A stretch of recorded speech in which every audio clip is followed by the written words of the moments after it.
en réaction à la vie urbaine, à la vie dans la capitale, à Paris, et en même temps à mon activité de photographe de sport au milieu de la foule des grands stades. J'ai un peu saturé de tout ça, quoi. J'ai eu envie de m'intéresser à autre chose que l'humain et naturellement, je me suis tourné sur tout le reste du vivant. Donc là, on est en train de quitter la région de Nairobi pour aller chercher le territoire des animaux. Partout où l'homme a voulu prendre la place, a voulu s'installer, a voulu exploiter, a voulu cultiver, la vie sauvage a disparu, a reculé à chaque fois.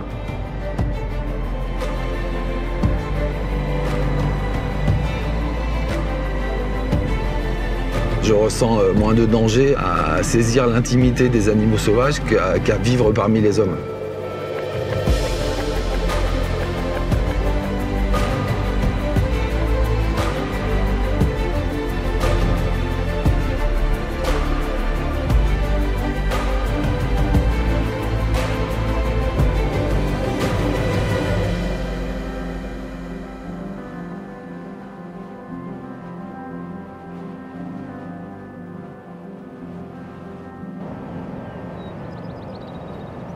Ça m'intéresse de voir vivre ces animaux de manière très simple, en fait, de photographier leur quotidien. Ça me fait du bien parce que je retrouve un peu la part animale qui est en moi, en fait.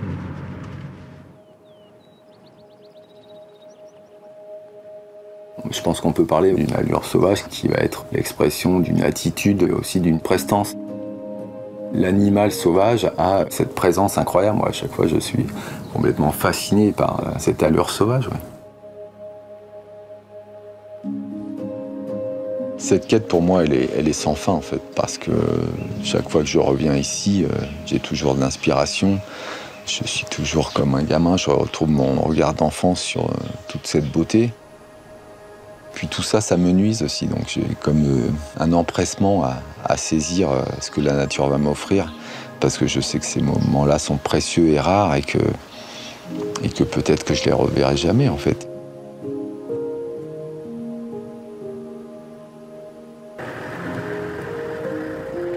Hi, Noah.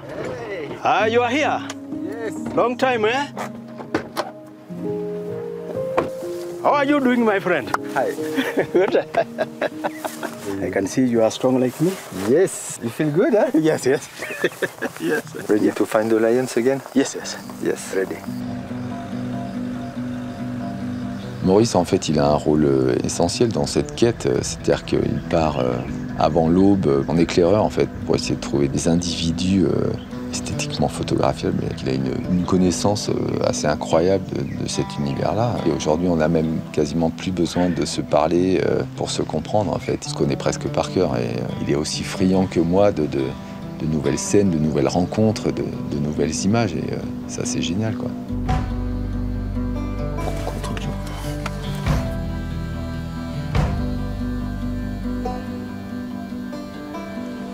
L'arbre est mou. Il baille.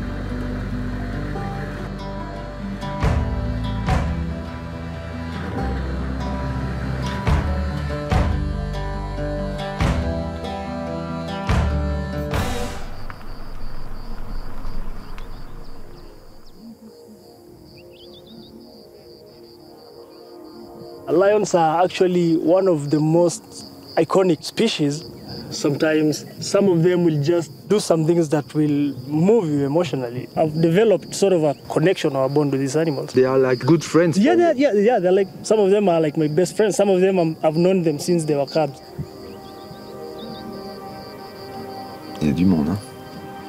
Je sais pas combien il y en a peut-être 200 buffles. 200, 300 buffles. On a juste le bruit du vent.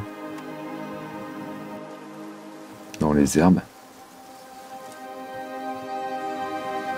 L'allure des félins, c'est cette présence, cette prestance, cette fierté, cette beauté naturelle. Les animaux, ils jouent pas des rôles, quoi. Je veux dire, ils ont du charisme sans avoir besoin d'en rajouter, en fait. De partager quelques moments avec eux comme ça me fait du bien. C'est presque thérapeutique, quoi.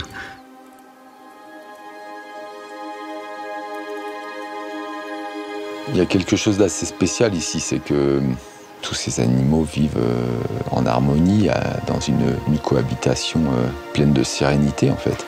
Ça te fait un peu oublier qu'il peut y avoir effectivement avec les grands prédateurs qui sont tout autour des moments incroyables de férocité et en même temps sublimes. Parce que ça fait partie de ce cycle de la vie et de la mort dans cet environnement-là.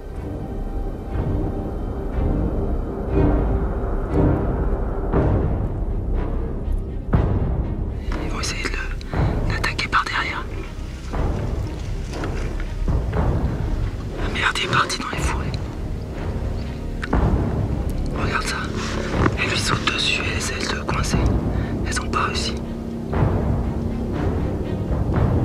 Incroyable.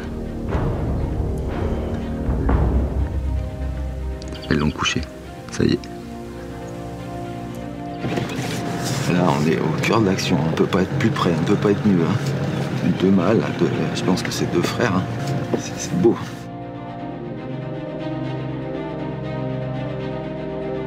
Qui mieux que le lion peut incarner cette allure, quoi. Il impose sa présence, il impose sa prestance, il impose sa force.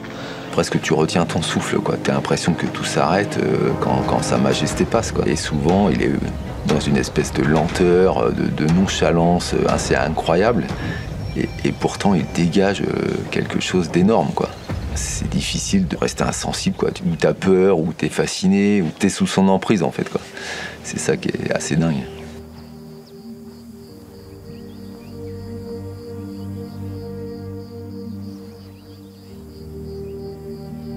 Avec les lions, c'est vraiment flagrant parce que t'en as pas un qui se ressemble en fait. Et tu vois qu'ils ont chacun une personnalité. C'est ça que j'aime vraiment.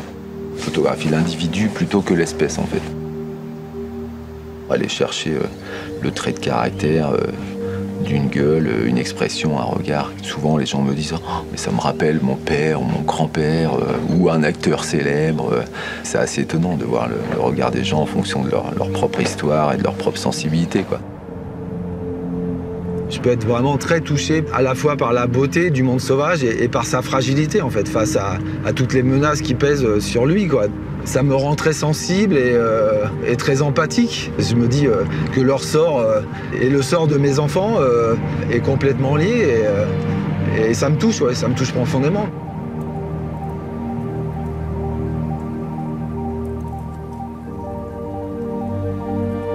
Cette beauté-là, elle m'inonde, donc quand on est baigné, t'as envie de la montrer et t'as envie que les gens s'imprègnent de ça, se nourrissent de ça, de toute cette beauté qui moi, me fait du bien et je pense que je suis pas le seul dans ce cas.